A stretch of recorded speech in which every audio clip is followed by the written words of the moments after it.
Hello again. Okay, so I'm getting better at this, but it's rougher on me than I thought it was going to be. I don't know how to do this kind of techno stuff. So we got the candle burning with the angel.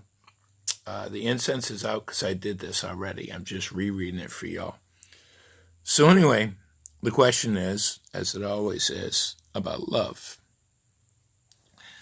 And I read in these rectangle blocks or I read in linear. I tried Celtic crosses, they're too complex. Uh, they confuse people. So anyway, the first step in this was she had an opening into her life of a brand new way of making money. Uh, and she did. She had to move somewhere, and she got a new opportunity, and then the next part of the story is something went kaboom, and it did. She had moved to a place, and she had some issues with her work that were very much akin to the tower falling. Then she worked real hard, and things grew, but they grew at a very slow pace. And she now feels as if she's the only passionate one. Sounds like a quote from some music that I can't remember. She thinks she's the only passionate one. So anyway, there she is. She's the only passionate one. She's trudging along, doing it all on her own. Also, ones mean work and they mean creativity, but they also mean the male member. So that means, it would be possible, although not in this case, that they were just being thrown at her. But as you can see the anguish in the guy's face, that's not what it's about. It's about that she feels like she's working too hard at her creative urges and at her passions. So then we move down here, and she's bound by something, and I think it's probably by this tower. She's bound, and those are issues, and that's a 9 of swords. Now, what's the great thing about that is that 9 is almost a culmination, because that would be 10. And that means she's almost done with it. How's she going to get to be done with it? Patience. This is the Hanged Man. The Hanged Man is all about patience. Good things come to those who wait. The legend is that he hung there for, I think it's 40 days. And at the end of hanging there, he became Odin, king of all Norse gods, or Nordic. I don't know which is right. So anyway, she's bound. She's overly passionate. And the universe is saying, wait. You must wait. Then she gets an 8 of wands. In my readings, hey, look, the picture got much clearer.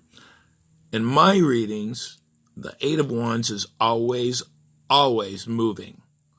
I mean, I don't care if it means moving into the apartment next door, or it might even be a Zumba class. But in this case, I think it means moving.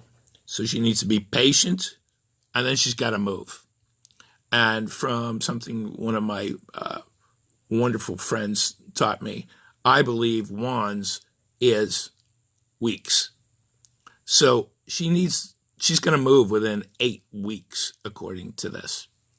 And the wands are going to that guy.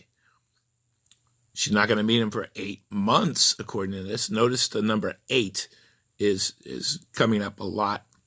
And there are a lot of wands, which is good, because wands, I mean, even those sticks that are holding up Odin are wands. Wands are passion. Archangel Michael is in the south, and he's the flame of passion. He's a warrior, but he's passion. And so in 8 months, she's going to meet a hardworking dude. And you can sometimes take these cards very literally.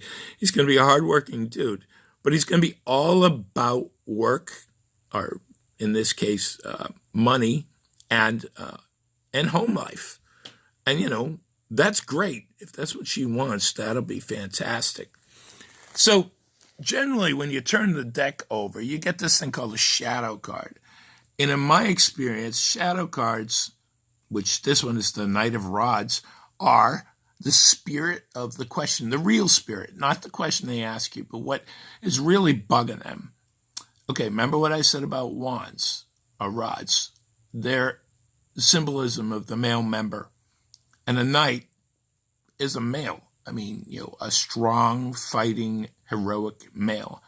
She's looking for a sexual companion and a passionate man. So great. That means we're on the right path because the shadow card is telling us all this stuff. It's telling us what she really wants to know. And this is telling us the story. So, she was confused a little and she wanted to know more about this gentleman. So I threw down a few more cards, which didn't illuminate me much. I got the Star. Now, the Star is all about naturalness and all about everything goes well when you embrace the natural as well as the supernatural. And, all these little dots and dashes on these cards mean something. So I told her to look out for a red bird, but I should have probably said a red flower. Because that's going to be her sign. That's going to show her that guy. But it also is indicating that she needs to be more within herself. She needs to be more balanced between the natural and the supernatural. And then the next card, because she still wasn't, clear there, and I don't blame her, was the Fool.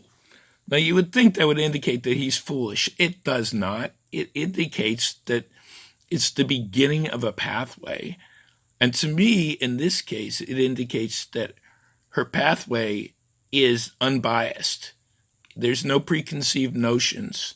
And she needs to she's going to find him when she lets go of her old ideals. And then, I asked for one more card because you only throw like 4 extras. But I don't always follow the rules. And what do you got? The King of Rods, which, let's face it, ladies and gentlemen, that's who she's looking for. The King of Rods is the guy in charge, and Rods, once again, is passion, but it's also creativity and work, and she's in the creative field. So she's going to find a man, and a real man, that's in charge of his creative field. He's going to be a hard worker for money. She's going to have to be at home in herself, natural and unnatural, or supernatural. But she's going to have to blank out her mind of all her previous ideals. And when is that going to come? Probably 8 months from now.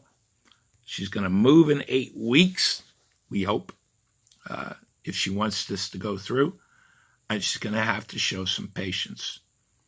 So this card, this one's more like a story.